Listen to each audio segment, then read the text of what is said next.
스폰서의 이미지를 위해 한 선수는 거부당했습니다. 그러나 더 큰 논란을 가진 또 다른 선수는 버젓이 링 위에 섰습니다. 이것은 공정이 문제입니까? 혹은 생존의 문제입니까? 정찬성 대표가 이끄는 ZFN 위 선수 선발 기준이 대한민국 격투기판 전체를 뒤흔드는 거대한 이중잣대 논란에 휩싸였습니다. 누구는 되고 누구는 안 된다는 이 불투명한 기준 뒤에 감춰진 진실은 과연 무엇인가? 사건의 시작은 한 유튜버 성명준을 향한 링 위의 콜아웃이었습니다. 하지만 정찬성 대표는 스폰서십을 이유로 이 매치를 거부했습니다. 그러나 이 해명은 ZFN 위 링에 이미 오른 파이터 황인수의 사례가 대두되면서 그 설득력을 완전히 잃었습니다.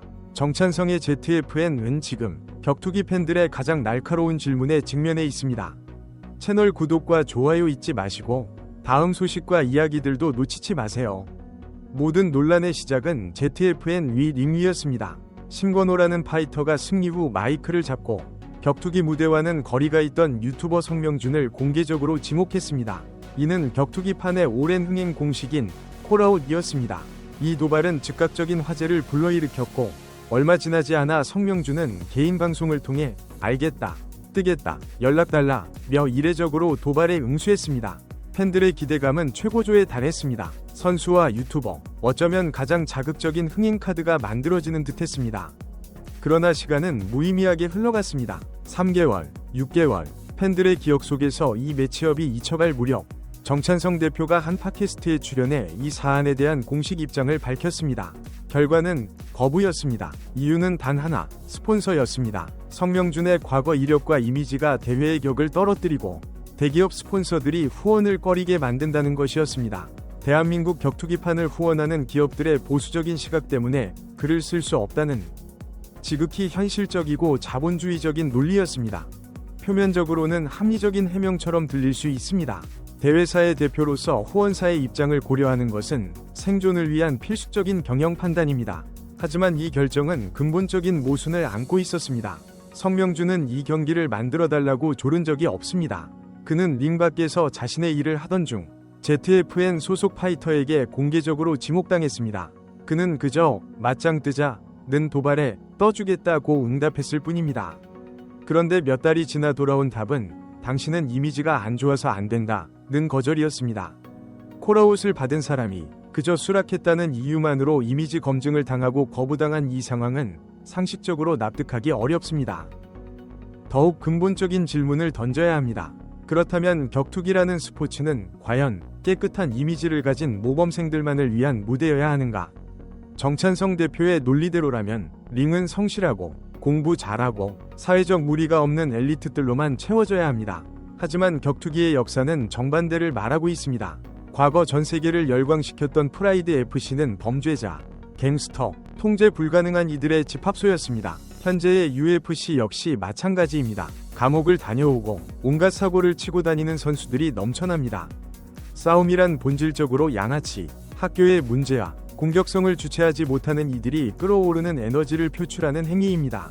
반달레이 실바, 퀸튼 잭슨, 바다 하리, 그들의 인성이 훌륭해서 팬들이 열광했습니까? 아닙니다. 위험하고 통제 불가능해 보였기에 링 위에서 폭발적인 드라마를 만들어냈습니다. 그것이 싸움의 본질입니다.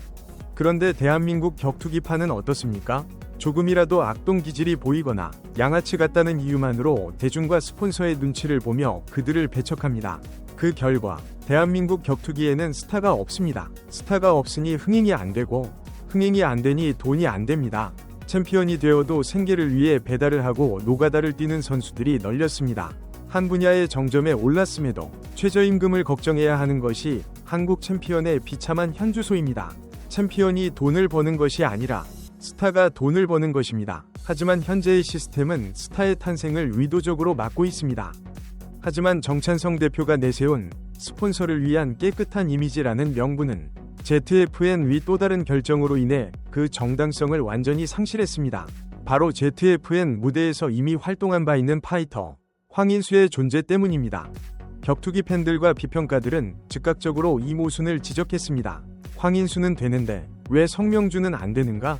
황인수 선수는 전 로드FC 챔피언 출신의 막강한 기량을 갖춘 파이터인 동시에 격투기판의 대표적인 트러블 메이커 중 한 명입니다. 그는 과거 법적인 처벌과는 별개로 SNS 나 인터뷰 등에서 수많은 구설수에 올랐으며 그의 직설적인 발언과 행보는 팬들 사이에서도 호불호가 극명하게 갈립니다. 객관적으로 보았을 때 황인수 선수 역시 보수적인 대기업 스폰서들이 선호하는 무결점의 이미지와는 거리가 먼 인물입니다. 만약 ZFN이 내세운 스폰서의 압박과 대기업의 이미지 관리가 타협 불가능한 절대적인 원칙이었다면 이는 당연히 황인수 선수에게도 동일하게 적용되어야 했습니다. 하지만 ZFN은 황인수 카드를 선택했고 그를 링 위에 세웠습니다. 이는 이미지 리스크가 절대적인 기준이 아니라 주최 측의 필요에 따라 얼마든지 감수하거나 포기할 수 있는 협상의 대상임을 스스로 인정한 셈입니다. 황인수의 흥행력은 필요했지만 성명준의 흥행력은 거부한 것입니다. 이러한 이중 잣대와 불공정한 선수 선발 논란은 ZFN이라는 대회사의 공신력과 투명성에 심각한 타격을 입히고 있습니다. 스폰서라는 방패막이는 황인수라는 명백한 발레 앞에서 그 설득력을 완전히 잃었습니다. 그렇다면 진짜 이유는 무엇인가? 대중은 이제 정찬성 대표가 성명준을 거부한 진짜 이유가 이미지 때문이 아니라 그가 격투기 생태계의 외부자이기 때문은 아닌지 묻고 있습니다. 황인수 선수는 아무리 논란이 많아도 로드 FC 챔피언 출신의 검증된 파이터, 즉 격투기 생태계의 내부자로 분류됩니다. 반면 성명준은 압도적인 대중적 인지도를 가졌음에도 격투기판에서는 외부자, 즉 유튜버로 취급받습니다. 이는 ZFN이 기존 격투기판의 질서를 흐트러뜨릴 수 있는 외부 세력의 유입을 의도적으로 차단하려는 텃세 혹은 순혈주의를 보인 것이라는 비판으로 직접 이어집니다. 이러한 고무줄 잣대는 ZFN에서 활동하거나 활동을 희망하는 다른 모든 파이터들에게 심각한 혼란과 불신을 안겨줍니다. ZFN이 제시하는 선수로서의 자격이란 과연 무엇입니까?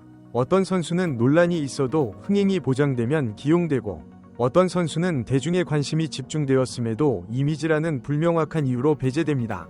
이는 선수들에게 실력 외적인 요소, 심지어 주최 측과의 관계나 내부자 여부가 경기에 나설 수 있는지를 결정한다는 잘못된 신호를 주며 공정한 경쟁 환경을 근본적으로 훼손시키고 있습니다.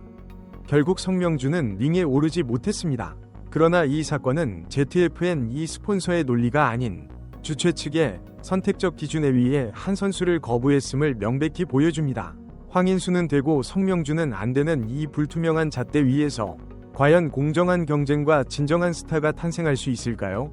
깨끗한 이미지라는 명분 뒤에 가려진 ZFN의 진짜 선수 선발 기준은 무엇인지, 그들의 진짜 속내는 무엇이었는지 팬들의 의심은 더욱 깊어지고 있습니다.